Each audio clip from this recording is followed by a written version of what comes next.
Big Buck Registry's Big Buck Podcast, episode number 70. Dr. Karl Miller. The October lull. Is it a fact or myth? The Food Plot Bible. The latest on whitetail deer movement. The deer hearing studies. And the whitetail glands.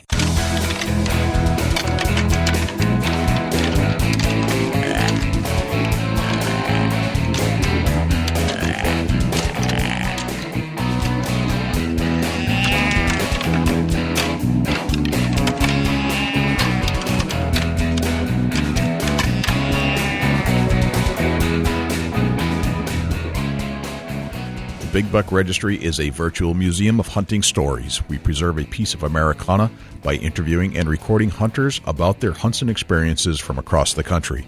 And who knows, maybe we'll learn a thing or two along the way that'll help us take our hunt to the next level. Hi, this is Jared Scheffler from Whitetail Adrenaline. You're listening to my favorite hunting podcast ever, Jay and Dusty on the Big Buck Registry's Big Buck Podcast. Hey, this is Lamar Smith from Brush Country Monsters and the Novilles Ranch here in South Texas. And you are listening to my favorite podcast, the Big Buck Registry's Big Buck Podcast. Hey, this is Corby Taylor, host of the Wild Game Hunting Podcast, and you're listening to another great episode of the Big Buck Registry's Big Buck Podcast. Welcome to the show, everybody. This is your host, Jay Scott, of the Big Buck Registry's Big Buck Podcast, and I am also here with my co-host, Dusty Phillips. Dusty, are you out there? I am absolutely out here. There you are, loud and clear. Gotcha. Loud and clear. You're sounding healthier than ever. You know, and we're going to talk to an awesome guest today. Hands down, one of the most knowledgeable individuals in the country when it comes to whitetail deer. You know, absolutely, and you couldn't ask for more knowledge than this guy has to offer. Yep. We're going to talk about some recent studies on deer movement that he has conducted with some help from his friends and some undergrads, right? Yeah, there's a question that I've got for this particular guest to the show about the October lull.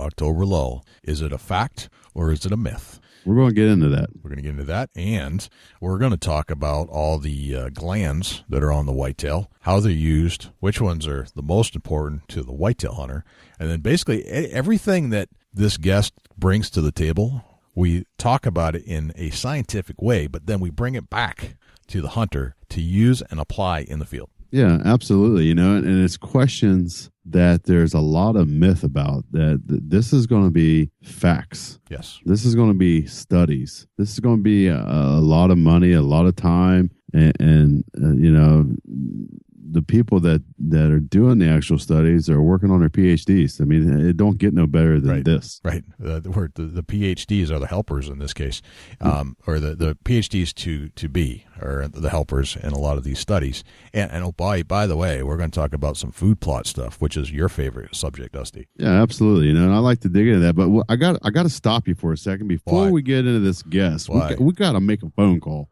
Oh, I know where you're going with this. We got to make a phone call. You know, we're going to call Mark Clifford down Premier Outfitters in Western Kentucky. Get an update. We got to see what's going on down there. Because, it's hot right there. And I know Mark's a good friend from back at the Great American Outdoor Show. And yeah, absolutely. Been buddy ever since. But he's running some amazing outfitter service down in Kentucky on free range. I don't even know how many acres, just a ton. It's somewhere around 15,000 acres, and it's all free range megabucks. Yes. You know, if you're looking for a hunt, Premier Outfitters, Western Kentucky, premieroutfitters.com. Check them out. I'll guarantee it from knowing Mark as long as we have now that, you know, for one, he's got awesome guides. He's got an awesome facility down there. And Mark is a 5-star outfitter for sure. Yeah, you got our buddy Hal down there working it out, and he's got some great other help making sure that everything's going right and that the herd's healthy and that you're going to have a decent shot at killing a big whitetail in Kentucky. Now, granted, it is hunting, and it's just the way it is, right? And nothing's guaranteed in hunting. That's guaranteed. A fact. It's a fact. And it takes a good hunter to take out a whitetail. It's just the way it is. But I think we should get an update on what's happening in Kentucky right now with regards to the rut and how things are going down at Premier Outfitters. Let's get Mark on the phone. Absolutely. Call him up. Okay. You got my buck picked out? I've got a bunch of bucks picked out. I got them picked out for me. Oh, man. Well, Mark, tell us what's going on down there at the farm, because I promised I'd give you a call because I've been hearing that there's some big bucks falling down there in Kentucky. And I tell you what, last week was our 2-day muzzleloader hunt here in Kentucky, and we just had a blast. We had the team from Night Rifles in, and we had some other hunters in from across the United States, and we put 6 nice bucks down in 2 days. Nice. Deer are a little ahead of schedule here. Okay. A lot of scraping and rubs and seeing some bucks single some does out, and actually filmed a high 160-inch deer chasing a doe last week. So they're a little ahead of schedule. Yeah. So it's well underway. What do you have left for openings in 2014 if we want to come down hunt Premier Outfitters?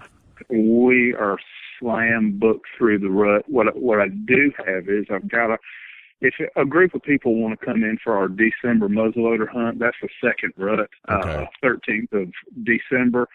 If a group of guys would like to come in, we're going to offer a December muzzleloader hunt this year for the first time. So that's the only thing I've got, and we're already booking for 2015 and 16. 2015, we're about 60% booked right now. Holy smokes! So we're out of luck if we want anything for 2014, unless you want to do the muzzleloader. Absolutely, yeah, we're booked solid. And you're over half booked already for next year. We're about 60% booked for 2015 right now. My goodness! All right, that's awesome. If I were to book a hunt down there, do you have like minimum rack sizes? We do. For our archery hunters, we want you to harvest a 130-inch animal. Okay. For our gun hunters, we want a 140-inch. That's reasonable. I would think, you guys are growing some 150s and 160s routinely down there, so that should be kind of easy, I would think. Yeah, we tell people to come to our place with an expectation of a 150-inch deer. Right. That's a good deer anywhere you go, and of course we harvest bigger deer every year, and we harvest some that are smaller, but that's a good expectation, a 150-inch deer with us. Gotcha. Now, I want to make sure that we paint this picture correctly, is that this is not a guarantee. Oh, absolutely not. It's we've got 15,000 acres. It's all free range. Yep. We're working grain farm here. There's corn and soybeans as far as you can see, and we plant supplemental food plots, and we have a nutritional program that we implement 12 months out of the year, but nothing's guaranteed. The only thing we can guarantee to do is take care of what's within our control, and, we can't control weather or the movement of the deer, but we run about a 60% opportunity rate with our archery hunters on 130 or better, and our gun hunts, we run about an 80% success rate. So wow. It's your odds are pretty good. They're pretty good, but it's still hunting at the end of the day. Still hunting. Oh, still yeah, hunting. yeah. It's not an easy hunt. I mean, it's you got to put your time in and be willing to put forth the effort that it takes to harvest one of these animals. We're going to give you 110%. We just ask that you give us 100% right. in turn. Now, is it all stand hunting, or can you do some stuff like spot and stock and that kind of thing? We don't do any spot and stock. Everything we do is we do our archery hunts out of lock-ons and ladder stands, and our rifle hunts we use shooting houses and blinds and ladder stands. Gotcha. Well, awesome, man. Well, how do we reach out to you if we want to book a hunt for next year? Well, you can go on my website. It's premieroutfitters.com. Could you spell that for me? Because I know there are multiple ways to spell Premier. Just spell Premier for us. There is. It's Premier. Got it. Premieroutfitters.com. And you can contact us right through the website and give me a call. I'll be glad to talk to anybody, and I'll give you the time to talk about a hunt and any of the questions anybody wants to ask me. I've got plenty of time to talk to everybody. Awesome, man. Well, thank you for checking in with us, Mark. And we have, I don't know if you've ever heard of this guy, but I'm sure you have. Dr. Karl Miller is joining us on the Big Buck Podcast. And Absolutely. Just want to make sure you're still tuning in to the Big Buck Podcast every Saturday morning. Every Saturday morning, man. We've got our ears on listening for you. All right. Awesome. Rock and roll. All right, man. I'll call you as soon as I can. We got to get on with the next guest here. But are you out tomorrow, Mark? Yes, I'm going to hunt in the morning. We'll be be filming for deer and deer hunting TV. Got my eye on a 170-inch deer that I'm going to try to take. Okay. Nice. Awesome. All right, man. Appreciate it, Mark. Thanks for the update. Take care, guys. I appreciate it. Yeah. Thank you. Take care. Bye-bye. You know, I'm ready to go to Western Kentucky to hunt with Mark Clifford there, Premier Outfitters. You know that? I am too. I would love to join Mark on a hunt. He's a tremendous individual. He's running a great outfit, and it's always good to hear from him. Just see what's going on. Absolutely. You know, it sounds like they got potential for some possible state records down there this year again. And you know, the proof's in the pudding. Mark, Hal, and the rest of the crew down there at Premier Outfitters, they put the time in. Yep. They try to give you the opportunity of a lifetime and put 125% into their facilities to make that happen. Yep. Mark, Hal, Tad, and a bunch of other guys down there getting the job done. So, well, good luck. And if you want to go on that late season muzzleloader hunt down in Kentucky, first time ever, they're opening it up this year. But other than that, you go wait till next year, and he's already 60% full from what I understand. So you better book now if you want to get on that world-class hunt down in Kentucky. Absolutely. You know, check them out, premieroutfitters.com. Look up Mark Clifford, and we promise that he won't steer you wrong, and you'll have a great, great hunting experience. Yep. Dude, let's get on to our guest of the night. Let's get on with it. Dr. Karl Miller. Man, I'm excited about this. One of the most premier experts in whitetail knowledge in the whole country, and has been for years, from the University of Georgia. Just a tremendous individual, writing some great studies on deer hunting and deer movement, and has written numerous articles, has been quoted on all kinds of things, was recently on the Sportsman's Channel's State of the Whitetail. He's just the man. And absolutely, you know, full of knowledge when it comes to whitetails, and I know you don't want to miss this podcast for sure. Well, let's stop chatting about it, Dusty. Let's get him on the line. Let's call him up. All right, let's do it. Dr. Miller, welcome to the Big Buck Registry's Big Buck Podcast. How are you, sir? I'm doing great. How you doing, Jay? Doing well. I've got Dusty on the other line here, and we'd like to pick your brain tonight, if that's cool. Okay. Now, I know you're getting close to retirement, and you got a lot of projects going on. So where are you right now? Where am I? Yeah, physically. Where are you? I'm located in the state of Georgia, at the University of Georgia. Okay. I've been here. Well, I came here for grad school, and then I've been hired on since then. So I've been here on the faculty at the university here for over 30 years now. No kidding. All right. So are you looking forward to retirement, or is that something you're going to keep studying deer for the rest of your life? You know, I can never walk away from this. I got into this field because it's my love, and it's going to always be my love. It just might be I'd do it in a different capacity at some point. Gotcha. And I'm going to be able to do it on my terms. So. Right. Exactly. Which is always kind of comfortable. How many degrees do you have? I've got the three typical college degrees. The bachelor's. I actually got my bachelor's degree at Penn State. Okay. I'm a native of Pennsylvania. Gotcha. Went to Ohio State, got my master's degree there, and then came to the University of Georgia and got my PhD here. Gotcha. And do you have an undergrad in entomology? Is that correct? How did you know that? See, I do my homework. You're pretty good, yeah. That's kind of it's a long, unusual story, but you know, it's one of those things. When I was a kid, I grew up. I wanted to be a deer biologist. Probably since I came out of the womb. But I listened to parents and guidance counselors and such, and they said, "Don't go into wildlife because you're not going to get a job." Right. So I ended up working one summer for a guy that was doing some stream ecology, and he was working with aquatic insects in trout streams, caddisflies and stoneflies. And I said, "Hey man, this could be pretty cool. I could make a living doing this. It's not deer hunting, but it's trout fishing, so that's pretty close." Yeah, that's cool. So that's why I switched into entomology. But finally, when I got to Ohio, I made the decision. Somebody's getting a job in wildlife. Somebody's working with deer. That could be me, and I'm just going to make it happen. Very neat. So you've been doing this for 30 plus years. Right. Does it ever get boring? Never. That's awesome. Never. I'll tell you what gets the boring part. All right. And doing research at a university is a little bit different than it was 30 years ago. And the administrative burden, the overhead burden, all the regulations coming down from the federal government, the state government, from the university and stuff, I spend most of my time administering things. And then, the graduate students that I have working with me on a lot of different projects, they get out in the woods to do all the fun stuff. Gotcha. So you all the fun stuff is in the field, and that's where you would rather be, but you kind of end up being the administrator because you're the smartest one and you've been around the longest. Well, maybe. I don't know if I'm the smartest. I've been around the longest. We'll leave it there. All right. Excellent. I'd like to kind of talk a little bit about deer movement and some of the studies you've been doing with that. I've talked a little bit with Jim Stickles, I think is how you pronounce his last name. Yeah, he's one of my graduate students. As a matter of fact, he's going to be finishing up within the next month with his master's degree. Wow, that's exciting. That's very cool. And he's just taken a job working as an assistant deer biologist for the state of Florida. Good for him. That's fantastic. Yeah, he's real pleased, and we're proud of him, too. That's awesome. That's just a great story.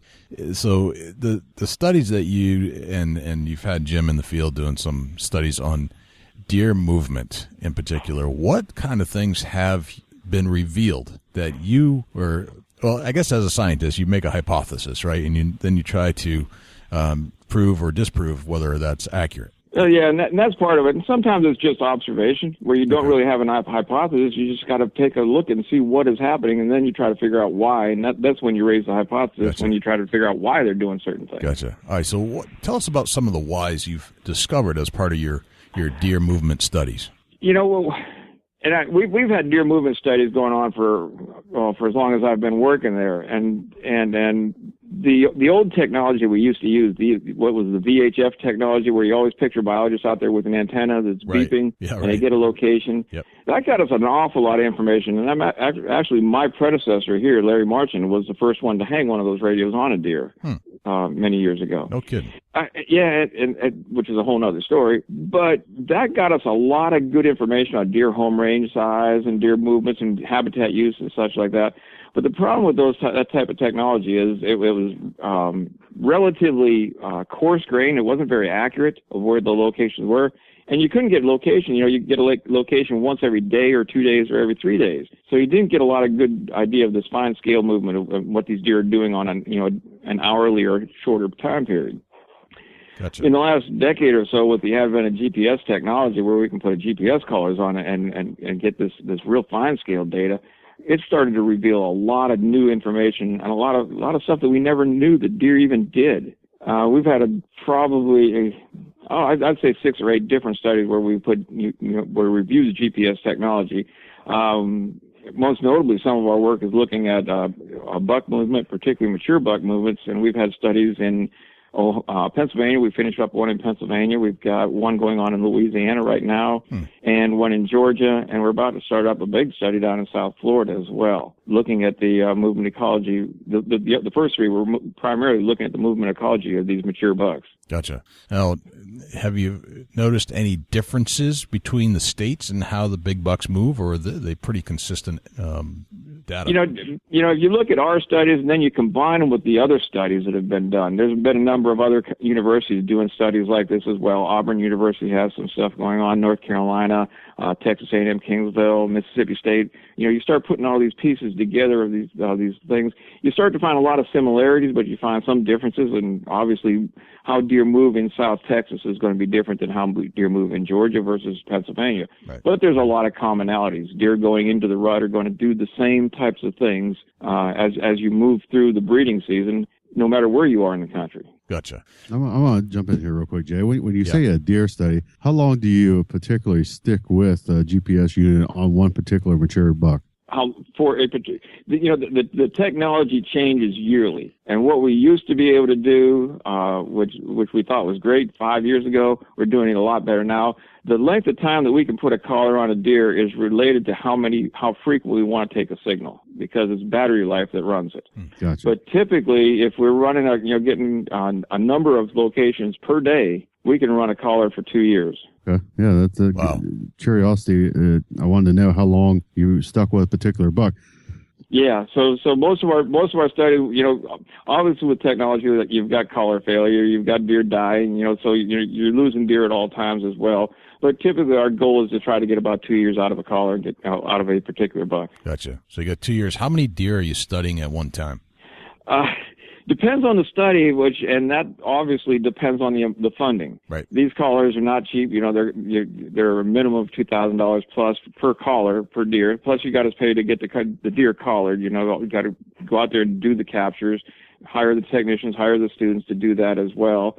And then you got to pay for the data as you're acquiring the data as well. So, each one of these animals is a very expensive animal when we start getting the data in. Right. But typically, our study in Pennsylvania, we had about a dozen mature bucks collared. In Louisiana, we've got probably better than twice that. We're probably in the 20s.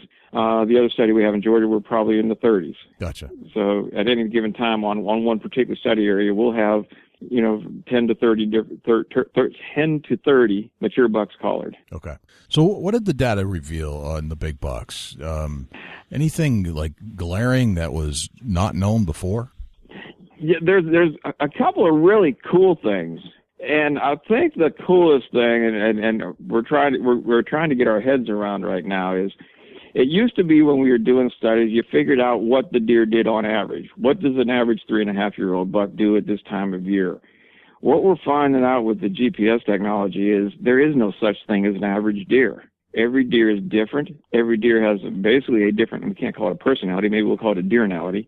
Sure. But every deer acts differently. They have different bucks have different breeding strategies. They have different home ranges. They have different things that they do at different times of the year. So what we're starting to see is the variability is the important aspect, and that, I think, how it relates to a hunter as well. Right. That you can't say a mature buck does this. You can say some mature bucks do that, but other mature bucks do something very different. That's interesting. Interesting. Yeah, So, and that's really neat. And a couple other really neat well, let me give you a couple of examples of that. We're all familiar with, some bucks get into bachelor groups during the non-breeding season. They hang out together. Sometimes these bucks may get into these bachelor groups in their summer range, and their breeding range may be 2 and 3 miles distance from there. So they hang out with the guys all summer long on one site, and then come the breeding season, some bucks will just pick up and move and go to a completely separate site, whereas other bucks will stay in the same area. Now, there's also some bucks that don't like to get into bachelor groups, and they hang out by themselves almost year-round. And we're seeing, it's very interesting. We've got a couple bucks. We got in Louisiana where we've got a bachelor group that's set up, and there's another mature buck right next to them, and it's almost like a straight line delineation between these groups, and they really don't cross between them. And this was during the summertime. So it's almost like they had different territories. Maybe they just didn't like each other. I don't know. But it's, the thing I keep coming back to is the idea that these bucks do different things, and you try to get your head around that, and Let me give you another example of something else we found. One of the things that we started with GPS collars, one of our earlier studies on GPS technology looking at female movements, is we found that during the breeding season, some of these females would take off on these long, what are called excursions. They just pick up and leave their home range, go for maybe a mile or more, hang out for half a day to a day, and turn around and come back. And, our thoughts are that is a doe that was coming in heat, and she was going out looking for the best partner she could find. And then other studies that from other people started showing that bucks were doing the same thing. They were picking up and going on these excursions. And they may go a mile or two out of their home range, hang out for a little while, and turn around and come back. So that's, when you think about it as a hunter thinking about that, you've got a hunter out there and all of a sudden this buck shows up that they've never seen before on camera or during the summertime. That's probably a buck either changing its home range during the breeding season or it's a buck that's on one of these excursions. Right. Yeah, Now, let me go one more step further than this. Our study in Pennsylvania was the first to reveal this. And this is what's neat about having this fine-scale movement is we had about a dozen bucks collared up in Pennsylvania and carried them through the breeding season, throughout the winter. The following spring, most of these bucks went on a long excursion that would last 24 to 48 hours. And they'd take a straight line walk. Some of them walked several miles, straight line, stopped, hung around just for a little bit and turned around and came back almost the same direction. Now the question is, what were these bucks doing in spring? It was, sometime between April and June when they did this. A couple of them did it multiple times. But they, why were they doing that other than maybe just stretching their legs and, as they say in Australia, just going walkabout? Right. But this is something we would never picked up with the old technology because we would have thought, well, we just didn't get a signal that day. Gotcha. And the next day they'd be back. Interesting. So you know they did it, but the why is what you're trying to figure out now. Yeah, that is the big question: is the why are they doing that? We thought for a while that maybe they were going back to their natal range where they were born and they had since dispersed from. But that doesn't, given the data that we're looking at, that doesn't make sense. It doesn't fit up with a lot of what we know about buck dispersal as yearlings. What was interesting, most of them in Pennsylvania were in a south or southwesterly direction. Not all of them, but most of them were. South or southwesterly direction. Yeah, so you start trying to piece these things together, you just, I really don't have a good hypothesis for why they are even doing this. Right, gotcha. Well, that's fascinating. It's like it's almost it answers a lot of questions about what they're doing, but then it raises a whole other number of questions about why. About why, exactly. Wow. So the more you know, the less you realize you don't know. That's exactly right. Gotcha. Well, that's fascinating. So are those studies ongoing today as we speak? Yeah. The one in Pennsylvania has been finished. That was a student by the name of Andy Olson. He finished his master's degree on that study up there. The one in Louisiana and the one in Georgia, those are two studies that we have one more year of data to collect on those before we start doing the analysis of them. So that data will be coming available within the next probably 18 to 24 months. Okay. Is there anything that we can extrapolate from this for the hunter and how to apply it to a more successful hunt? Yeah, there's a couple things. And here, let me use Andy's stuff that he did in Pennsylvania as an example about what this could relate to a hunter. He had some bucks up there, and we were looking at their annual home range and their seasonal home range. And you take their seasonal home range of these bucks that are, say, September, October, November, December, and you plot that out. It's probably anywhere from, depending on the buck, 500 acres, 800 acres, somewhere in that range, maybe in 1,000 acres for certain bucks. There's variability in different bucks having different home ranges. But when the breeding season hits, their use of that home range really is kind of interesting on how they make use of that, the pattern of use of that home range. Because for one week, their core area, which is where they spend the most of their time, that's what we call their core areas, where they spend about 50% of their time, may be very small and concentrated on one very small portion of their home range, and they don't even use the rest of their home range. And then a week later, you may pick them up in a completely another part of their home range. Now, very likely a part of this is related to them tending a doe in a particular region or a particular area, but it doesn't tell you why they would be there for a full week. So what this would suggest is if you're sitting on a deer stand and you saw a good buck and you want to continue to hunt that area, for during bow season or gun season, and all of a sudden you don't see him for 2, 3, 4, 5, 6 days or something like that. You think the stand got cold, or you think maybe he got killed. He might be just using some other part of his home range. And if you hang it out, he will be back, unless he gets killed somewhere else, obviously. But he'll as long as he's alive and you're in his home range, trying to identify where that core area is and where he's focusing in can be very important. Gotcha.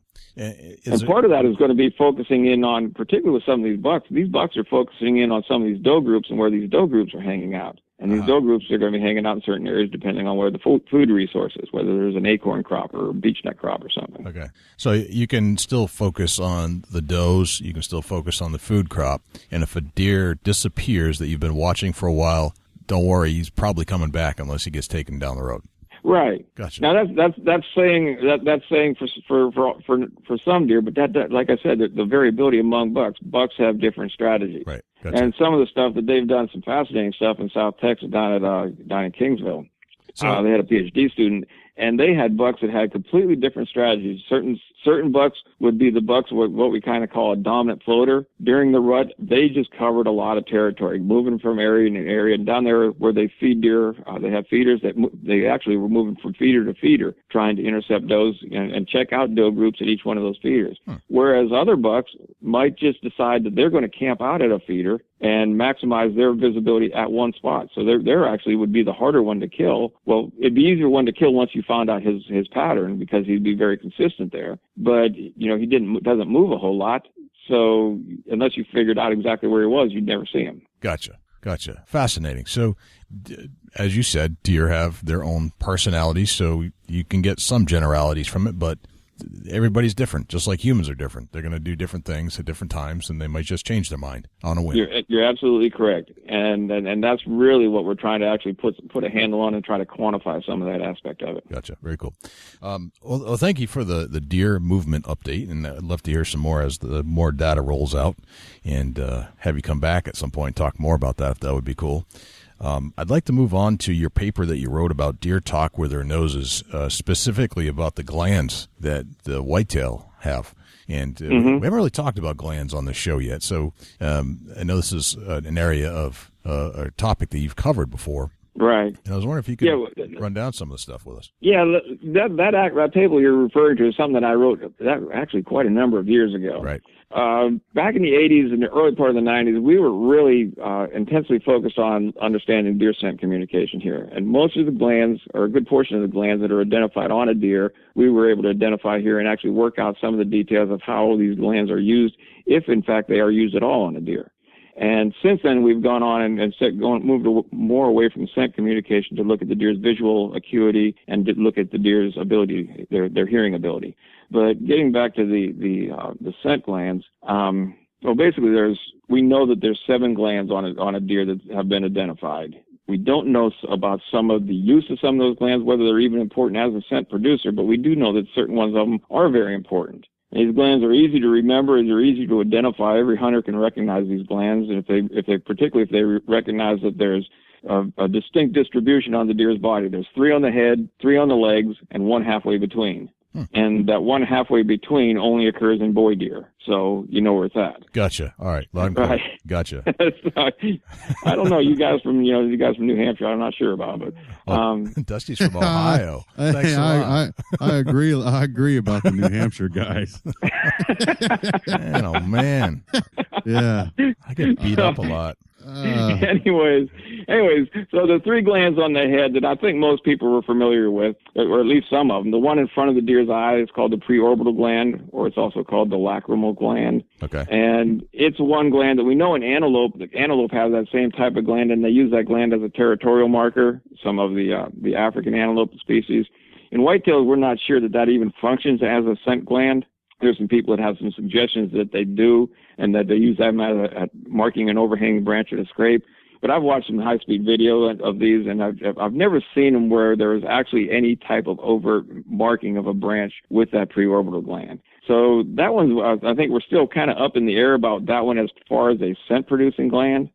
It's probably, if it does at all produce a scent, it's probably not that important. Probably doesn't have a lot of importance for a hunter as well. Okay. Another one on the deer's head that's not that important as well, it may not even be functioning as a scent gland, is one that's actually located inside the deer's nose. Right as you open up the deer's nares, right at the black end of the deer's face, yep. Right inside there's a small almond-shaped structure that's made up of a type of gland called a sebaceous gland that empties into the nose by a little duct. And the deer's body has a lot of sebaceous glands associated with it. Every hair on a deer's body, every hair on your body has a sebaceous gland associated with it. This one's just a very grossly enlarged one. And it produces a kind of fatty material called a lipid. And it's very likely that this one, instead of being something that's used for scent communication, it probably functions more as a lubricant. Because if you think about a deer, the only place on a deer's body where there isn't hair covering it is the tip of a deer's nose, right? Right. Okay, the sebaceous glands associated with all those hairs produce that oil and helps protect the skin and moisturize the skin. Without having that on the hairs on the deer's nose, other than those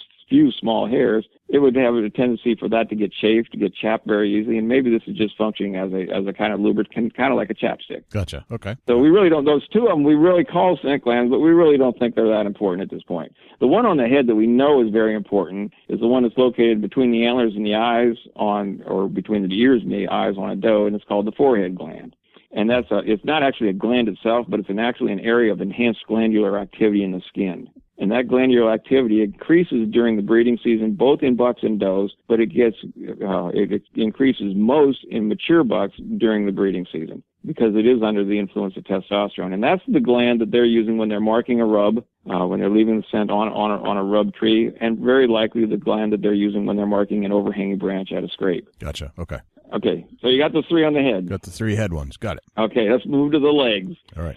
Between the digits on all 4 feet is a gland called the interdigital gland. And you can see we're real creative with those names. Right. If you look at it and you kind of open up between the deer's toes on the top side of the deer's foot, what we call the dorsal side, there's a little sac there. And that little sac there is what's called the interdigital gland. And if you put your nose to it, it kind of has the aroma of rancid butter. Interesting. And what we know is that there are a whole host of different types of compounds that are produced in these interdigital glands. Now, what's neat about these things, these compounds have different what are called molecular weights. Some are very small compounds, some are very large compounds. And the very small ones are very volatile, which means they emit real fast. Okay. The very large ones emit real slow. So what that would suggest to us, and this is just our running hypothesis of what's going on here, is that when a deer steps and makes a footprint out in, as it's walking, it's leaving some scents there of all these different compounds. And because of that different volatility, that fresh track would be dominated by those those highly volatile compounds.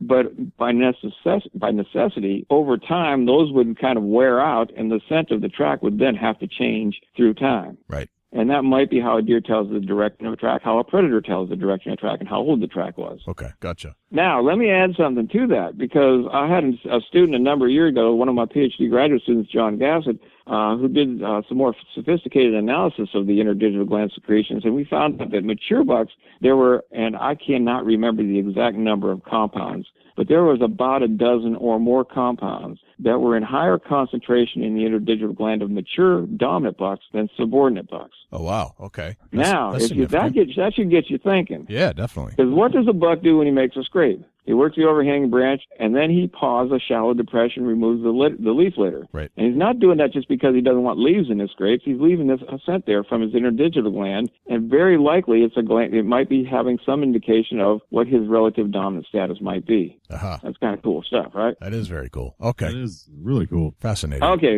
we got three more to go. Okay, moving up on the outside of the deer's hind leg, there's that oval patch of skin that surrounds that black callus material. That's called the metatarsal gland. That's actually still part of the deer's ankle there. Okay. Actually, it's part of the deer's foot. In black-tailed deer and mule deer, that gland's a lot larger, and in black-tailed deer, it's been shown that gland actually can produce what's called an alarm pheromone that gives off an odor when a deer is alarmed. No now, kidding. we've done, years ago, we did some work trying to determine whether or not this gland was even functional in a white-tailed deer, and we have been, to date, unsuccessful. Okay. Does that mean that it's non-functional in white-tailed deer? Possibly, or possibly it means we just haven't been clever enough to figure it out yet. Gotcha. Okay. All right. And finally, on the legs, the one that every hunter's familiar with is the one on the inside of the deer's hind legs. It's called the tarsal gland or the hock gland, and that's that patch of long hair on the inside of the deer's hind legs. Right. Now, one of the things that's neat about this gland, and there's a lot of detail on how this gland works, but the gland actually is not producing the scent there. The scent that's coming on that tarsal gland is coming from urine that's deposited on those tarsal glands during a behavior called rub urination. And we're all familiar with bucks during the rut. They rub urinate over their tarsal glands, and they take on that real stinky, ruddy odor. But what a lot of people don't realize is that deer do this year-round, and all deer do this. Really? So does will do it at least once a day. Generally, when they get up from a nocturnal bed, they'll get up, stretch, and rub urinate over their tarsal glands. Even day-old fawns urinate over their tarsal glands. Huh. And this is what helps them to develop, and they end up developing their personal scent from that. We recognize each other by looking at each other's face. Deer recognize each other by the scent on their tarsal gland. Gotcha. Now, the way that works is that you probably smelled fresh urine and then you smelled a tarsal gland, you realize it's a lot different, right? Right. Well, what turns out is the urine that's deposited on that tarsal gland does not have the biological significance until it has undergone some biological or bacterial degradation on the tarsal gland itself. Because there's a number of different species of bacteria that are associated with the tarsal gland, which, by the way, there are some that are, things like listeria and so forth. So the next time you're playing with the tarsal gland, don't stick your finger in your eye or something like that. You can wash your hands. All right, so some nasty bugs on that. There's some known baddies on there. But there are some bacteria in there that actually make a living breaking down that urine and urinary products, and that helps release the odor associated with a rutting buck, or associated with the doe as well. Gotcha. So little bacteria, a little bit of urine. It's all part of the smell that we get on that nasty gland. Right. And and just like when you go to the doctor and the doctor tells you to fill the cup because he can tell a lot of things from what's going on in your body by your urine, very likely deer can do that same thing. They can probably assess, maybe relative dominance through, some testosterone metabolites. They might, it's probably how they help identify who that deer is and help that personal profile of that deer. Interesting. Okay, and then the final one. It's only on boy deer. It's one we actually reported on it's probably close to 15 years ago or so now or more. But it's located, it's called the preputial gland. It's located right at the end of the deer's penile sheath. Okay. And it's one of those which in fallow deer we know that has some important scent production significance. In whitetails it's not quite as big as in fallow deer, and we think it may also be more like the nasal gland and probably used more for lubrication than it is for as a scent producer. Gotcha. That's the most elaborate breakdown of glands I think we've ever gotten. Absolutely. Oh, good, because there's a lot more detail to it beyond that. But I think if you boil it down, the forehead gland, and the tarsal gland, and the interdigital gland, 3 out of the 7 are the important ones to be concerned with. And what can we do to take away, or what can we take away from that as a hunter to use this knowledge to our advantage? Okay, there's one more thing I want to tell you that relates to this, and this is an important aspect as well. Deer have the same 5 senses that we have, sight, vision, hearing, and touch and taste, and, all those. But they also have a 6th sense in the fact that they have a second nose. If you look at the top of a deer's mouth, right behind where their top of their teeth should be, deer don't have teeth on the top and front. Right. But right behind there's a little diamond-shaped structure called the vomeronasal organ. Now, we've all seen pictures of, or actually have seen deer go up to a place where a doe had urinated, take some of that urine up into its mouth, and do this behavior called a lip curl or a Fleeman behavior. Just going to say lip curl. Okay. Right. And most people suggest that is something that the buck is using to tell whether or not that doe's in heat. Okay. And it's not. It's not. All right, got it. It's not. All right. And there's a number of reasons why it's not, but primarily the physiological pathways, in other words, the neural pathway to the deer's brain doesn't go to the appropriate part of the brain for it to get that type of information. Instead, it goes to a part of the brain that helps to release hormones within the deer. And what it's basically doing is getting that buck is increasing the libido of that buck, getting that buck more primed, more ready for the rut when he does that type of stuff. Interesting. He's not picking up on whether or not she's in heat by using that vomeronasal organ. He can already know that from his nose. Okay. Okay, put all this stuff together. And what this tells you is that maybe, estrus urine is not the clue for, a buck telling a doe in heat. But what we do know is bucks and does use urine a lot in communication. Right. They urinate on their tarsal glands at least once a day. Bucks during the breeding season almost exclusively urinate on their tarsal gland.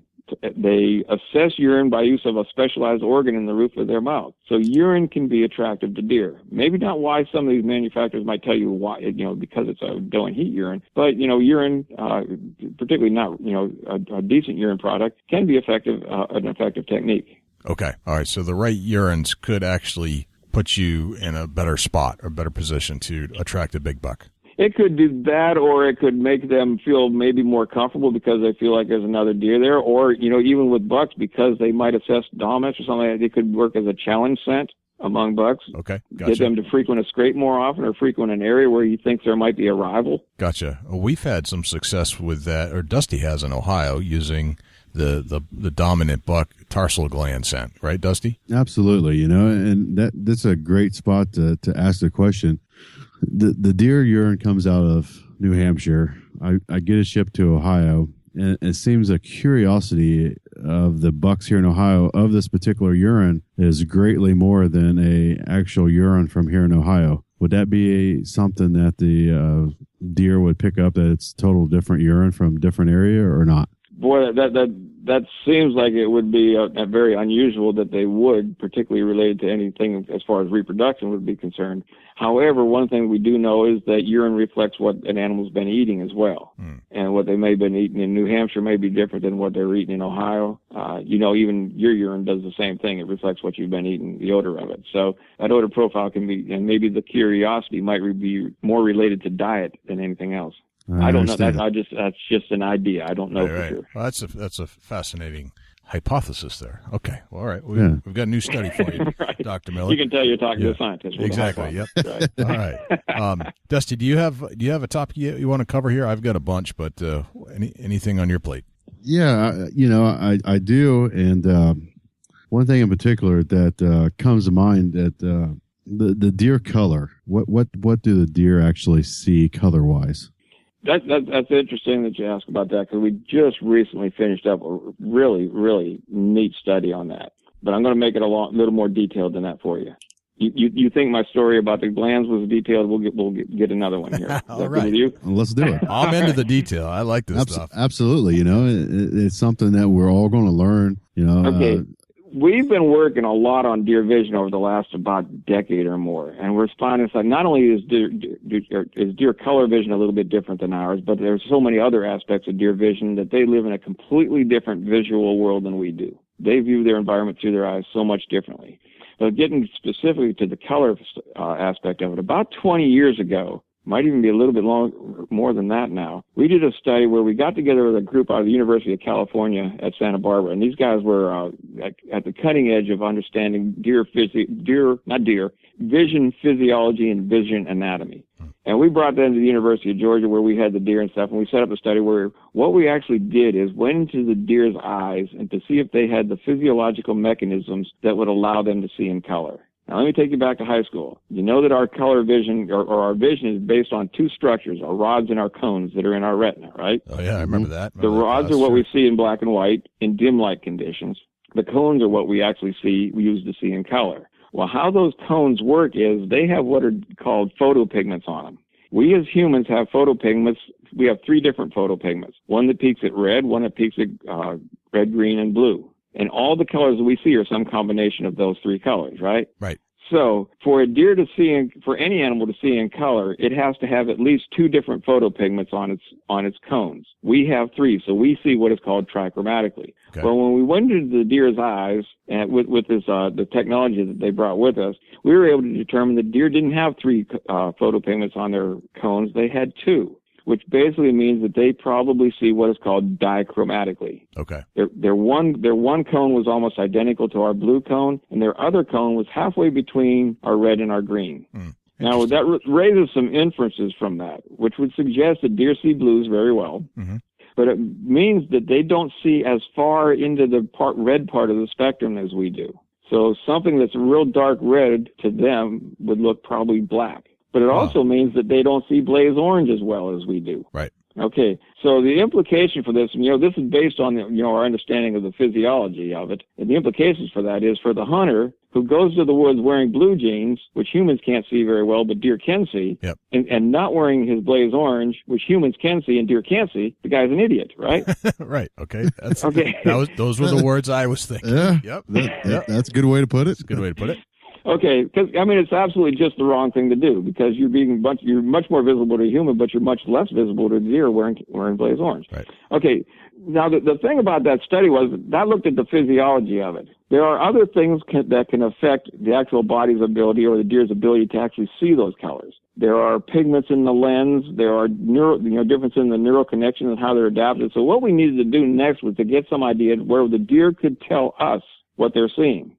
And the way we ended up doing this, I have a graduate student who was working on his master's at the time. I kept him because he's so bright. I kept him as a PhD student, and now he's working with me as a postdoc on some of this aspect of deer vision. Nice. But he actually, the problem with getting a deer to do something is a deer will do anything that you want it to do as long as it's the deer's idea to do it.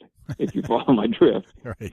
So getting them to tell us what they're seeing is very difficult, and it would be extremely time-consuming. So what Brad, the student whose name is now Dr. Brad Cohen, but what he did as far as his master's research was he developed a prototype of this apparatus that would show different colors, and it's going to be hard to describe this thing, but what it would do is provide deer with an opportunity for a food reward. So you had two bins, and over each one of those two bins, you'd have a light. And when the light went on and the lids open up on those bins, if the deer chose the one with the light that was on, the bin stayed open, the deer was allowed to eat. If he chose the wrong one, the bin would close. And we were able to automate this and have these trials running 24 hours a day and get these deer trained. Gotcha. It's like Pavlov's experiment. It's basically, it's just what we call operant conditioning. Right. So what we ended up doing, we started off with a white light to train them. And then we worked with Eveready Energizer, and they actually developed a bunch of very specific LED lights for us that had a very tight spectrum. And we looked in the blues and looked in the reds, the two ends of the extremes of the deer's vision. And we could vary the light, the frequency of the light, and we could also vary the intensity of the light. And we kept varying this until we got to a point where it was obvious that the deer could not make the choice. They were picking the right one and the wrong one 50-50. But as long as they were picking the right one more often than not, we knew that they were actually able to see that light. And what's intriguing, he built the first one, and he brought me the data after the first one and showed me how well it was working and stuff like that. So we ended up building 8 more of them in our deer research facility. So we were running 8 of these trials 24 hours a day for a while and working through this, and we were able to get a tremendous amount of data in a very short time. And the bottom line was it comes out that obviously their visual spectrum was somewhat similar to the pattern that we saw looking at their photopigments. But one of the things that we didn't expect is, let me back up. Their ability to see in the red was a little bit less than our ability to see in the red was what we did expect. What we expected to see was, in the human eye, although we have the blue photopigment, we don't see blues that well because we have a kind of a yellow filter in our lens. But the deer apparently does not have that yellow filter, and their ability to see blues was much, in a factor of about an order of magnitude greater than our ability to see blue. Oh wow, no kidding. Now that should strike home a couple things as well. And if you think about deer are crepuscular, primarily active in the morning and the evening, and then through the nighttime as well. But if you've probably been on a deer stand and you've known as you get towards dusk, you start to lose a lot of the reds and the greens, and everything seems to take on a blue haze. Right. And the deer is using that blue because that's that period of activity where the blue becomes very visible to the deer. If you've ever been sitting on a deer stand wearing blue jeans right at dusk, look down at your legs and it almost looks like your legs are glowing. Right. Yeah. Think about what that would look like to a deer. It'd stick out like a sore thumb. It would look me like a pair of glowing legs up there in a tree stand. Right. Note to self. So blue it jeans. keeps coming back to the idea. Do not wear blue jeans because you're playing right to the deer's specialty as far as vision. Yeah, I know guys that shoot blue fletchings. That's no good. Bad idea. What's kind of interesting as well, and this is just a general observation I made. A lot of times foresters and wildlife biologists, when we're doing field work, we use flagging tape. Sometimes hunters use flagging tape to flag their stands. Yep. If you've ever used blue tape, you'll notice that a lot of times it disappears because deer seem to tear it down. Really? Is that right? Fascinating. They will pick on it. They will leave pink, they'll leave orange, they'll leave red, but they will mess with blue. Interesting. It probably hurts their eyes. I have no idea. No idea. Is there a way to use this blue data about deer and the way they see to the hunter's advantage, other than not using it? I think the flip side of it is the knowledge of not using blues is to your advantage. Right. By eliminating the blues and as well as eliminating a lot of the whites. Okay. Because the whites are reflecting a lot of blues because there's a lot of blues at that time. White is a reflection of all the colors, right? Right. Gotcha. All right, so no blues, no whites. And now here's one other thing. And you've all heard about whiteners and brighteners in clothing, right? Yes. You heard of UV brighteners. The way those things work is they take UV light and they re-radiate. It's a chemical that actually causes it to re-radiate in part of the spectrum that we can see. And typically that's in the blues. Okay. So these whiteners and brighteners that you see in your detergents, and sometimes it's embedded even into the clothes that we buy, those things enhance stuff at that part of the spectrum where deer sees very well. Gotcha. So as far as buying detergent or something like that, do not buy stuff that has whiteners and brighteners in it. Gotcha. Because again, you're playing right to the deer's strength. Great for the house, or if you want to look good out on the town, but not when you're getting in your tree stand. Exactly. Gotcha. Exactly. And look at your camo as well. If your camo's got a lot of brightness to it, particularly in the blues or in the whites, that's probably not something you want to pick up on. Gotcha. Fascinating. All right. Let's move. Dusty, you all set with that topic? Absolutely. Okay. Let's move on to the October lull. Is this real, or is it just something that we make up because it just seems that way? I never knew of such a thing until I started reading about it in the magazines. Gotcha. So I think you know where I'm going to go with my opinion on this. Right. But, I have actually, when I started hearing about this thing, I went and I started talking to some other people that have done some GPS technology work as well. And had some of our students looking at the same type of data as well, using this fine scale movement, all the way back to the first study that actually hung some good study that hung GPS collars on some materials that was done at Chesapeake Farms in Maryland. None of them have shown any indication that there's a decrease in movement of mature bucks or any deer in October. Interesting. None of them. I mean, and actually there's a slow and a steady progression of increase through that period of deer movements. No kidding. So why do people think they see this October lull? Right. Where did this come from? Remember what we were talking about earlier, and these bucks moving at different times of the year. They have summer ranges, winter ranges. Their food habits change. You might see them in a soybean field, and then the soybean field's gone, they disappear, they go somewhere else, and all of a sudden you're not seeing that deer activity anymore. This is a time period where, during October, where you're seeing a tremendous shift in the food resources, because you're going from one type of vegetation where the summertime pattern going into a fall pattern, probably concentrating on mast that wasn't there during the summer, which means they're going to be in very different habitats and moving in those different habitats as well. Plus, it's also a time period when their behavior is shifting relative to the breeding season. They may have been in bachelor groups during much of the summertime into September. Those things break up, and the deer start moving, and they start up. They end up in different areas, so the butts are more dispersed throughout an area. And I think it's probably related more to those patterns. And then all of a sudden, when the rut kicks in, the deer start coming out of the woodwork because the deer, the bucks are constantly on the move right through the chasing and the breeding phase. I think it's more of a perception than it is a reality. Interesting. All right, so you may not be seeing deer in your area, but it's probably not because of this lull thing. It's probably because they've moved on to a different area. It's not that they're not moving; they're just moving somewhere else. Yeah, and add one more thing to that is by October, deer have their winter coats on. Right. So if you end up getting some of those days in October where it might be in the 70s or even here in the South, it might be in the 80s, those deer during the daytime are not going to want to move much. And you're not going to see them. Bring that point up. It's been 80 degrees 3-4 days in a row here, humid, feels like Florida, and I haven't seen a deer in 5 or 6 days. Right. If they're going to move, they're probably going to move, at nighttime. Right. Gotcha. All right. That makes a lot of sense. Hey, questions about that, Dusty? It's very comparable to a human. When it's extremely hot, we're overdressed. We don't want to move. It just, Weather can influence deer movements a lot. It can influence people's perception of the rut too. Because you go out in November and you go out on one of those real crisp mornings and the air is real crisp and you just feel good to be alive. Yeah. And you just know you're going to see deer. Right. Because they're going to be running all over the place. You can just feel it in the air. Right. And that's what it is. It's in the air. Interesting. Love that. All right. So let's move on to the state of the whitetail in America today. Now, you did a little piece for the Sportsman Channel a little while back, as I recall. And what's your opinion of the herd in all of the U.S. right now? Okay, that's interesting. It was Whitetail Properties put together this State of the Union of the Whitetail, and they did a fantastic job of putting that together and getting them multiple opinions. If people haven't seen it, they need to go to their website and take a look at that because it's really good stuff.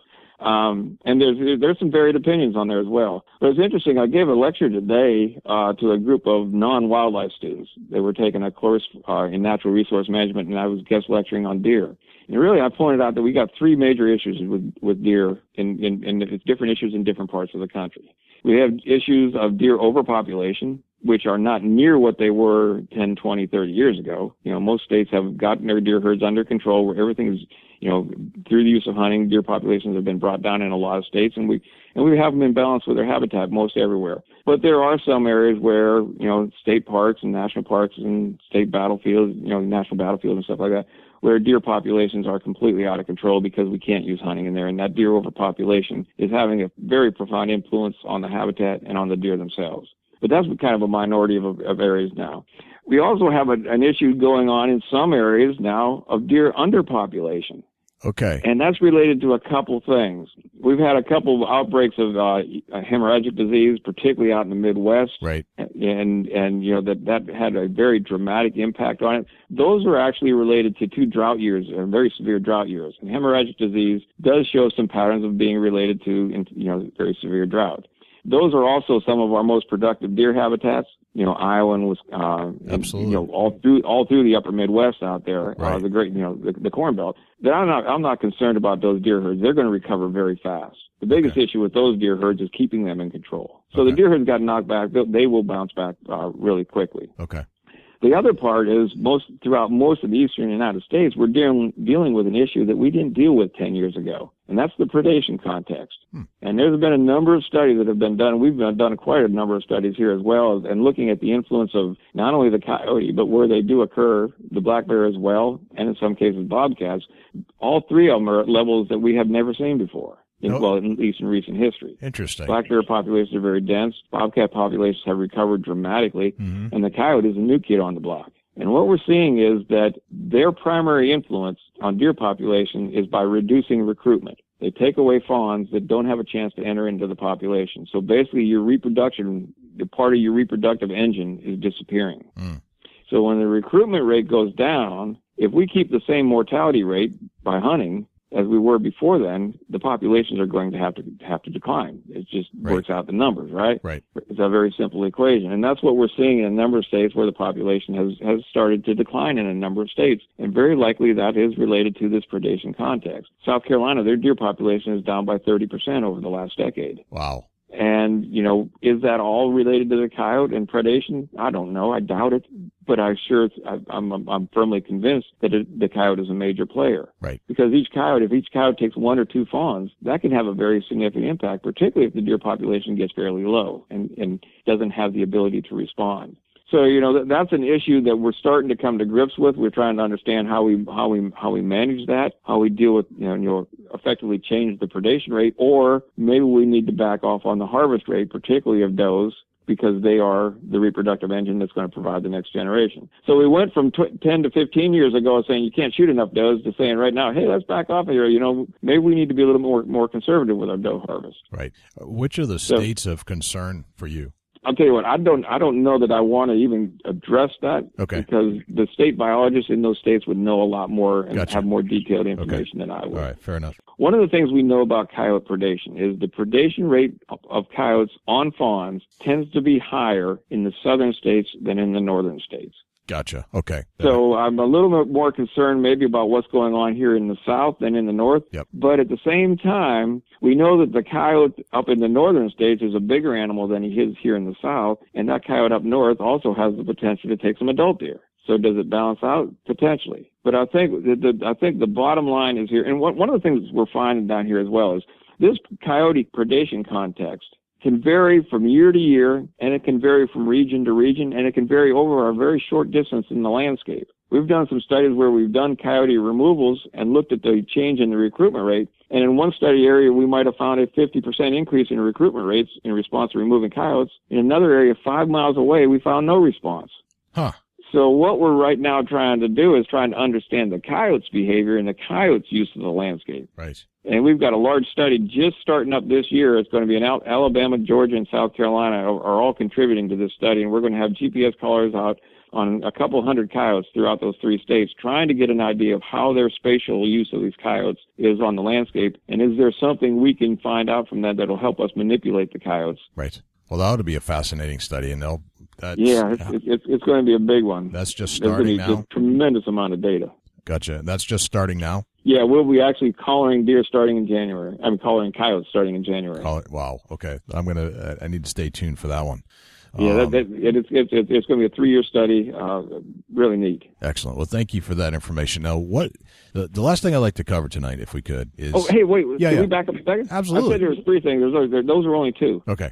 Number 3 that I think is a major issue, and I think it's probably going to be one of the most important issues we deal with whitetail deer, is the idea of urban and suburban deer. Right. Okay. And I'm sure you're all familiar with it. And I mentioned that in my class today. I asked how many people grew up in a suburban habitat that had a deer problem. About half the class raised their hands. I said to the other half of the class, I said, if you grew up in a suburban environment, you may not have had it yet, but you will. Right. Because every suburban habitat where we can't use hunting as a tool to control deer populations, those deer populations are going to continue to grow and they're going to become problematic. Right. Right. That's a very good point right there. Awesome. All right. So let's talk about building the best food plot that you possibly can. All right. So what do you know about that? Several years ago through the QDMA, myself and Lindsay Thomas and Kent Kammeyer, we were the editors of a book called Quality Food Plots, and we got some of the best people in the country to write different chapters for it. Yeah. And it's pretty much, kind of the deer food plot Bible right now, right. Because we got other good people to write certain parts of it. But there is a tremendous amount of information out there for the landowner, for the hunter who wants to put in food plots. And, you can find just about anything you need on the internet or on any of these different seed companies' websites. There are a lot of good products out there. There's a lot of good companies out there, and there's a lot of good information on food plots out there. Gotcha. What's the best thing to plant for a food plot? Well, you're going to hate my answer. It depends. And it depends on a whole variety of different things. Okay. It depends on what you want that food plot to do for you. Okay. It depends on your soil type. It depends on where you are. It depends on how big a food plot, what your deer herd looks like. So there's so many things that go into making the distinction of what you need to plant and how you need to plant your food plots. You have a number of considerations to take in before you get to the point of what do I plant for a food plot. Okay. Dusty is a farmer, part-time, and he loves anything to do with food plots. Dusty, absolutely. This is your opportunity right now to ask Dr. Miller anything you want to know about food plot. So I'm going to let you open up here. Maybe I might ask Dusty. There you go. Yeah, Dusty knows a lot about this stuff. And Lee, anything that has to do with that, I go to Dusty. You know, a lot of things that I take in consideration, and Dr. Miller hopefully will back me on this, is, you know, I want something on food plot that produces a lot of tonnage. Something that can be nipped off and come back with regrowth. And I kind of focal point on that. You know, beans are great. They have a lot of tonnage as far as greens. But once they mature and the yield's there, that's it. Once it's gone, it's gone. Right. You know, there's a lot of things that the frost kills off. Is there anything on, you know, coming from being Dr. Miller, is there anything that you can recommend for tonnage that will withstand the frost? Okay, here's a couple things to consider. I mean, you got the difference of whether you want to use annual or perennial plants. That's the first issue. Correct. And then you also got to deal with cool season and warm season plants. You know, particularly here in the South, there's an awful lot of food plots that are planted during September and October and actually still being planted right now. And these are plots that people use to hunt over, and they're plots that use to carry the deer through the wintertime. They're used by bucks following the rut to help them restore some of their body condition and so forth.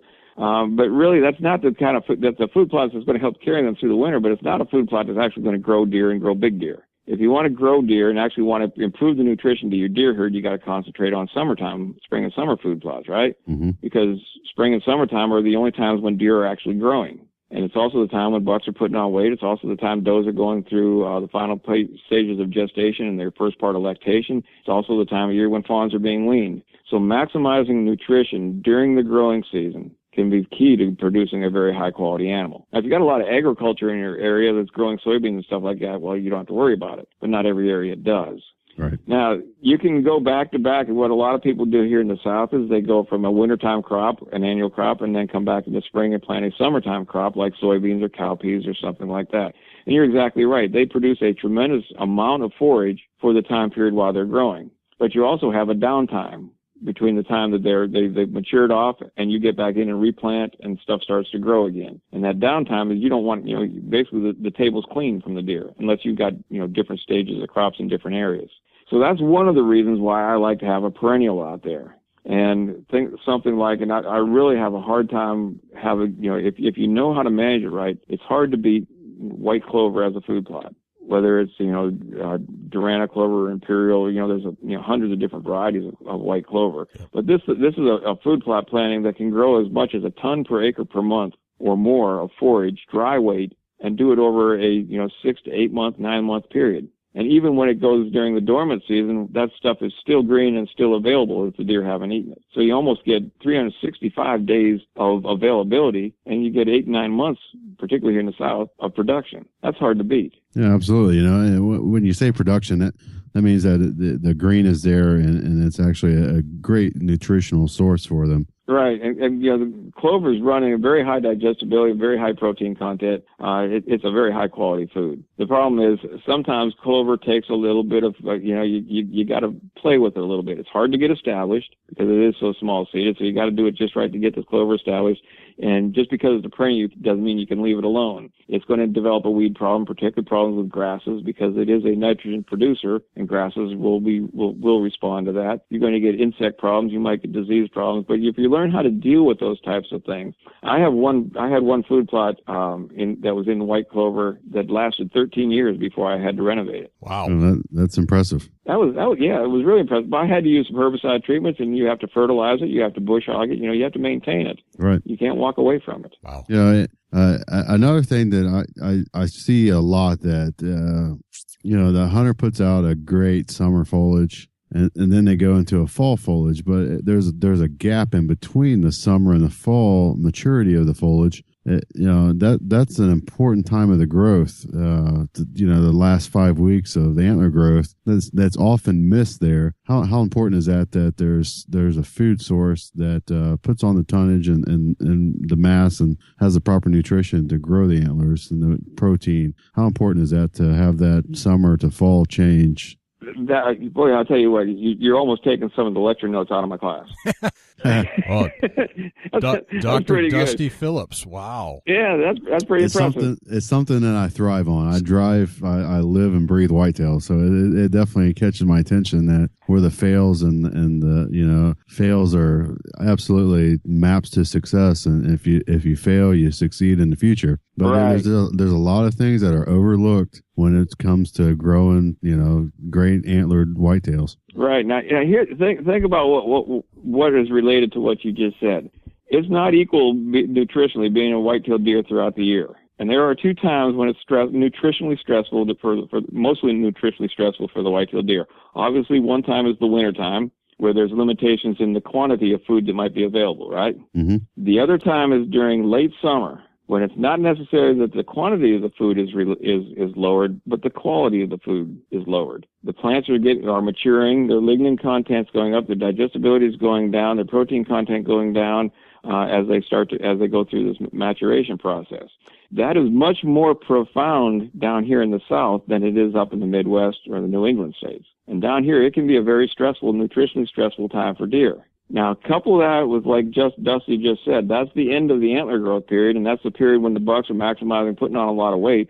But more importantly, that's the time period of year when does are still lactating and the fawns are being weaned off the doe's milk and onto the vegetation, which is declining in quality. Right. So growing a very nice quality, a very high quality deer, if you can get very high quality of forages into those fawns at the right time, you can maximize their ability to grow during their first 6 months as well. And it's critical. So targeting that, what we call the summertime stress period, which starts during those dog days of summer and goes at least until the first part when the first part of the mass starts to fall in the fall. And it's about a month, maybe 2 month period of time in there. That is a very nice place to target having your summertime food plots. All right, absolutely. And a question often pops up: well, how do you grow massive antlers? Well, you got to start them from a young age, and it's almost like giving a human a shot of steroids. If you can keep them, nutritionally satisfied, the antler growth is phenomenal from the start.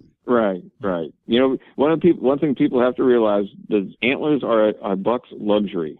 Antlers are only produced by excess nutrition. And correct. They will put the first amount of nutrition goes into maintaining their body and body growth, just maintenance. And then anything that's left over is something that they can shunt off into antler growth. Gotcha. That's a good point. To a large degree. Now that's not exclusive because they can mobilize some materials from some minerals from their body to put it into antler growth as well. But generally, in most cases, you consider that excess nutrition to grow the larger antlers. Right. Absolutely. Going into a little bit in the soil detail, how important is a soil pH check? Some of that is going to depend on where you are, whether you come from an area where you got limestone bedrock, or you have a karst topography, or South Texas or something. And then pH is never going to be an issue in some of those areas. Here in the South, we have some places up in the mountains where the pH is so low, we generally need to, on virgin soil, put to 3 to 4 tons per acre of lime. And then, just to try to bring that pH up. Wow. pH is very critical for plant growth because pH is what makes all the other minerals available, particularly a lot of the minerals or the elements that are important for plant growth, like nitrogen and phosphorus and calcium and so forth. And having a pH of, 6 or 6.5 to 7 is optimal. It's particularly important to some species of plants that are much more sensitive to low pH than others. And generally, the legumes, such as soybeans and cowpeas and clovers and stuff like that, are more sensitive to low pH than are things like the grasses, wheat, oats, and rye. But by not having your pH adjusted, if you have a pH below 6, you ended up wasting a certain percentage. And as the pH drops down from 6, you're wasting an increasing percentage of the fertilizer you put out there. So the best thing you can do to make that fertilizer available to the plants is make sure your pH is adjusted first and then fertilize. Correct. Gotcha. Liming can be more important than fertilization, in other words. And that's a very important aspect to somebody that's trying to build a correct food plot. that a soil sample, a basic soil sample that you can bag yourself, take 3 to 5 samples from a couple acre plot and get sent off, get it checked out, get the results back, and it's going to take your food plot to the next level. Well, and not only that, it can save you a lot of money. Oh yeah, absolutely. You're going to put $300 into an acre food plot. Easy. And it costs you $8 to get a soil test. It tells you exactly what you need. So if you buy a bag of fertilizer recently, it's a lot more than $8. And if your soil test saves you $8 or saves you a bag of fertilizer, it's paid for itself and more, right? Right. Absolutely. Right. So it's economics. Makes sense. Right. Cool. Any other studies that you've got going on, Dr. Miller, that you'd like to point out that are kind of intriguing to you? Well, we finished up a study not too long ago on deer hearing, and basically it turns out that deer hear about as good as we do, which is surprises an awful lot of people. Right. We hear a little bit better into the high pitches, the low pitches. They hear a little bit better into the high pitches, but really not that much better than we do.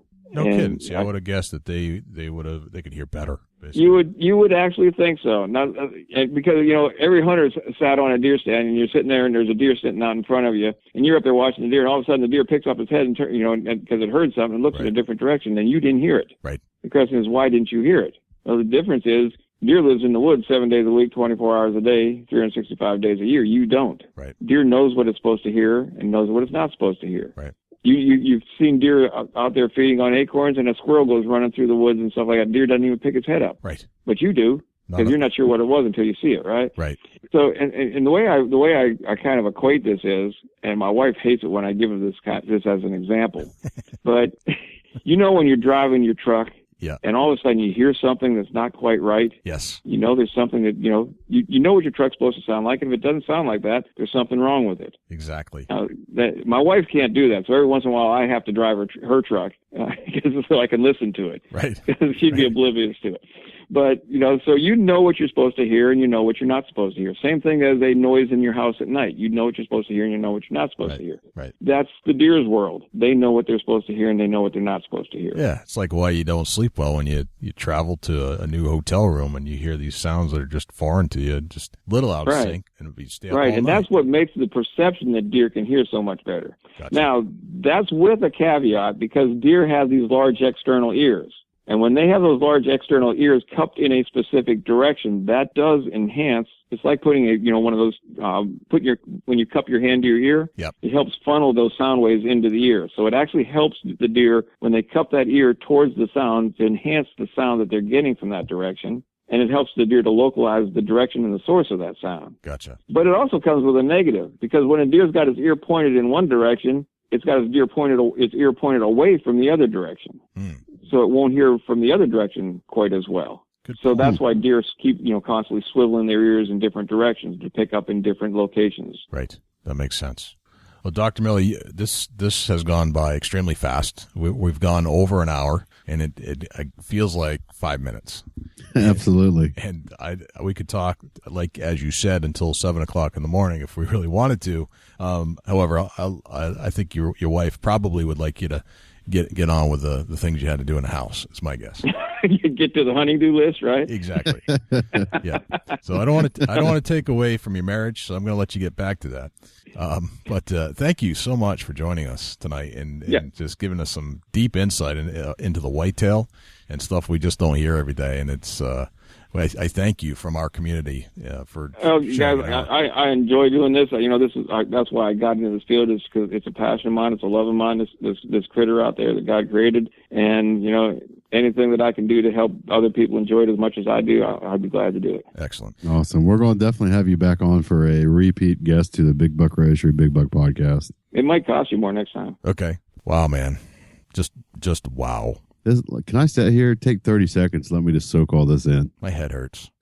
My head is just thriving on new information to take to the woods and apply. Did you hear that? He said that you are practically writing his itinerary for the next class. Well, I just want to let the people know that we're serious about whitetail hunting at the Big Buck Podcast, and I don't want us to ruffle my feathers, but the proof's in the pudding, and we enjoy talking about, and we know what we're talking about here at the Big Buck Registry, Big Buck Podcast, and we're here to help you. There's only a couple things that I like more than talking about deer hunting. One of them is deer hunting, and we won't talk about the other one. You know, the thing that I like about deer hunting and all of this is there's always something else that you can learn to take your hunt to the next level. And man, we're so focused on that we want you to succeed while you're in the woods. And that's the whole focal point of all this. Yes, we want you to benefit from the people we talk to, the people that we take. It could take weeks for us to get in touch with these people. And we just keep pushing ourselves to find the best content for the listeners.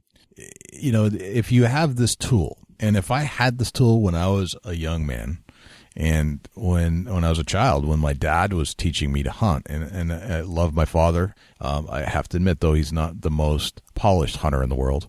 But he knew enough to take me in the woods to introduce me to it. And if I had this podcast from that point on, I would be far ahead of the game as far as being a successful and polished whitetail hunter. And it's not just... Like, I cherish those moments that I spent with my father in the woods, but I cherish every moment I spend in the woods, too. And if I had something like this back then, because back then you didn't have this, right. I would have so much more head start on that. So if you're a young hunter and you want to kind of tune up your game a little bit, this is the show to listen to. And there are other great ones out there, too, but we purposely pursue the guest as diligently as we pursue our whitetails when we're in the woods. You know, absolutely. I don't know how to say this without tooting our horns, but it's for us, and it's especially for the listeners. I mean, this right here, this podcast today will take your hunt to the next level if you sit down and soak it all in and take it out to the field and use it. Yep. It will make you more successful in the whitetail woods. Absolutely. No question about it. No question. I would like to give just a quick shout out to our good friend Griff and our good friend Billy Daw. Just two of our diehard fans, and we've got open lines of communication with them offline and off the air. And I got to say, I just love it. I just love being able to communicate with fans that are so passionate about our show and that are so passionate about deer hunting too. Yeah, absolutely. You know, and definitely shout out to Griff and Billy Dahl. Man, I tell you, it's real interesting to talk to both of them gentlemen. They're fine gentlemen, and they're all the time leading us to something that we haven't experienced. Yeah, they constantly come up with ideas, and right. And Griff especially, he's always throwing ideas our way. Yeah, it's the craziest thing, but yeah, it's real interesting. It's very interesting, and it's good to have feedback like that about and just get some ideas about where you want us to go with this show. Who do you want us to have on the show? Because right now we can get a guest. It takes work, but we do have the abilities these days. We have some shows behind us, and it's a little easier to ask that guest to be on the show now that we have 70 shows behind us and over 100,000 followers between my page and your page on Facebook. We have some weight to say, hey, this is legitimate. Yeah, absolutely. We're going to be here for a long time, and we really appreciate everybody for tuning in. Without our listeners, I wouldn't say we would be nobody, but we definitely wouldn't have the drive to get the information that we've been getting. Yes. It's getting better. We say weekly that, there's no way we can top this, but somehow, some way we push the extra mile and we top it. Just like pushing the envelope and pushing striving to be better every single week. And because it's just the better the show, the more knowledge you consume, and the better hunter you're going to be, and really get to appreciate and be part of that whitetail woods. Yeah, absolutely. So, it's one of the things where you see pro hunters on TV, and they're pro hunters. We want to make every listener a pro hunter that goes to the woods, listens to the show. You go to the woods and you put the pro hunter aspect to chase and mature whitetails, and that's what we want to do. We want to make you the best hunter possible. That's it. And I want to make me the best deer hunter too, because I know there are a lot of great deer hunters out there that I can learn from.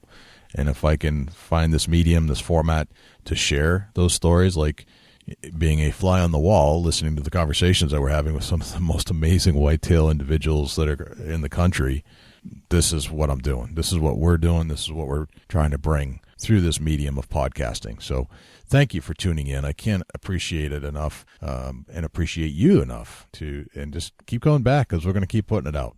Yeah, absolutely. You know, it's amazing the stories that's been told on the Big Buck Registry, Big Buck podcast. You know, just the co-host of the show, it blows my mind, and I know as a listener, it's got to definitely spice up your hunting life as far as the knowledge that you have learned right here on the podcast. And that's what it's all about. You know, we're hunters for hunters, giving back to hunters weekly. Absolutely.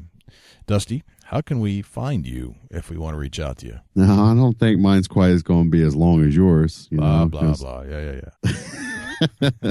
Big Buck, everywhere, Big Buck. Everywhere, Big Buck. Facebook.com/Chubby Tines Outdoors. And you can look me up at Dusty Hunt Neck right there on Facebook too. Jay, are you ready? I am. Are you ready to rumble? First and foremost, I would like to invite you to come join us on iTunes, where you can subscribe to the podcast, which means you will get notification that there's a new show out.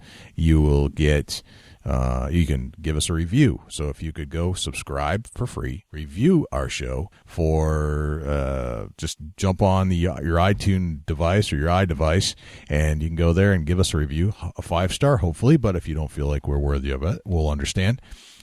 That's where I'd like to invite you to come first and listen to the shows. Listen to all the back shows, all 70 shows, because they're admittedly the latest work we've done probably in the last, 30 shows, Dusty, is our best work. Yeah, absolutely. It's getting better every show. It gets better every show. But some of the best stuff we've done has probably come in the last 6 months, I would say, because we're just getting better and better at this. After that, if you'd like to join us on our website, which is www.bigbuckregistry.com, you can find us on Facebook, facebook.com/BigBuckRegistry, twitter.com/BigBuckRegistry. We're on YouTube, which is youtube.com/BigBuckRegistry. And if you'd like to submit a deer to our Facebook page and be famous for a day for a deer that you shot on our wall of fame, go to www.bigbuckregistry.com/mybuck. And finally, the phone number is 724-613-2825. Leave us some feedback about the show if you'd like to call in. And if you'd like to do a share for share because you have an outdoor group or an outdoor page and you'd like us to share you on our page and vice versa, all you got to do is go to www.bigbuckregistry.com/S4S. There. Wow. There. Awesome. Whew. Awesome. Well, Dusty, another amazing show. Thank you to Dr. Karl Miller for joining us once again. Definitely check out Premier Outfitters, Western Kentucky. Yes, definitely. I think we'll come back and do this again next week. What do you say? Absolutely. All righty, man. I'm Jay Scott. And I'm Dusty Phillips. And this is the Big Buck Registry's Big Buck Podcast. See you next week. Can't wait.